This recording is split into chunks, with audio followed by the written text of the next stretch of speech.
boleh mabuk. Kau nampak pemandangan, nampak pulau ada goyang.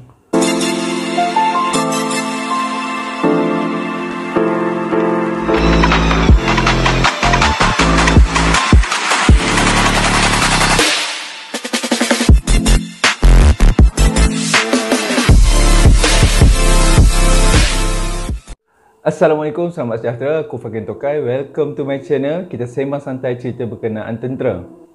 Seperti yang korang sedia maklum, aku ni bersara Tentera Laut Diraja Malaysia. Jadi dalam video kali ni aku nak cerita sikit pengalaman aku bertugas di atas kapal TLDM.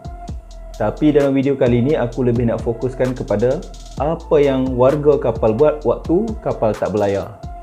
Jadi korang jangan ingat TLDM ni waktu kapal tak berlayar, anggota yang duduk kat kapal tu tak ada kerja kan. Sebenarnya banyak benda yang kena buat waktu kapal ada di pelabuhan. Pertama sekali mestilah kerja-kerja pentadbiran yang tak boleh dibuat sewaktu kapal berlayar. Kerja-kerja pentadbiran ni apa? Surat menyurat. Surat menyurat ni macam-macam lah. Surat-surat yang orang naik-naik pangkat, surat permohonan itu. Jadi biasanya bila kapal masuk pelabuhan, kerani akan pergi ambil surat. Di situ banyaklah surat-surat yang kita kena respon dan sebagainya. Ataupun apa yang berlaku pada waktu kapal berlayar semua kita nak hantar laporan. Jadi bila kapal berada di JT inilah kerja-kerja pentadbiran, surat menyurat dan sebagainya akan dibuat. Seterusnya kita akan buat resub ataupun resupply, maknanya tambah bekalan. Macam-macam lah bekalan yang kita akan tambah semula. Kita akan resub bekalan makanan, anggota bekalan yang berkaitan akan order barang-barang yang patut ditambah, sama ada barang kering. Barang kering ni apa dia? Beras, bihun, telur, makanan dalam tin dan juga barang-barang basah. Barang-barang basah, lauk pauk lah, yang daging, ikan, semua tu akan di-resub waktu kapal di pelabuhan. Resub ni juga melibatkan bekalan air dan bekalan minyak. Jadi pada waktu kapal masuk pelabuhan tu lah nak isi tank air kapal, penuhkan balik air yang digunakan sepanjang pelayaran. Minyak pun dah habis digunakan untuk pelayaran, minyak diesel, minyak hitam. Time ni lah kita nak resub balik, isi balik tangki minyak kapal, bekalan minyak perincir, minyak hitam pun semua dalam tong-tong besar tu akan dimuatkan balik di kapal. Jadi aktiviti inilah yang akan dibuat waktu kapal di pelabuhan. Seterusnya adalah membuat selenggaraan kapal. Sebaik saja kapal masuk ke pelabuhan, biasanya aktiviti yang dibuat adalah membasuh kapal. Kenapa kena basuh? Kapal kan duduk dekat air masin. Jadi kapal akan dibasuh daripada mas tempat paling atas sampai ke bawah. Kita akan tembak air, gosok, buang garam-garam. Siapa yang pernah bekerja di kapal tahulah, air laut ni bila dia kena kapal lama-lama akan jadi garam tu melekat. Benda ni kita kena basuh. Basuh bersih-bersih kan, mengelakkan kapal yang dibuat daripada besi ni cepat rosak akibat karat. Kemudian buat pembaikan. Waktu kapal berlayar ni banyak benda yang akan berlaku, kerosakan yang kecil-kecil ataupun kerosakan besar. Waktu di JT ni lah pembaikan akan dibuat. Di tengah laut pun ada kerja-kerja pembaikan dibuat, tapi pada waktu di JT ni banyak lagi skop tu jadi lebih besar. Kita boleh dapatkan bantuan pihak yang lebih pakar.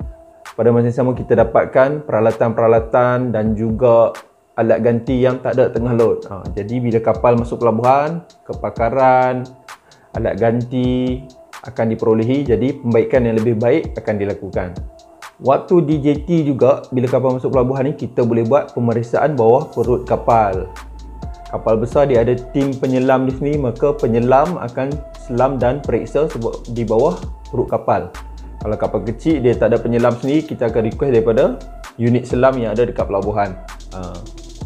Divers Navy lah, dia akan menyelam ke bawah perut kapal, meriksa keadaan bawah perut kapal. Sebab waktu kita berlayar ni macam-macam ada dekat laut. Kadang-kadang kita langgar kayu balak.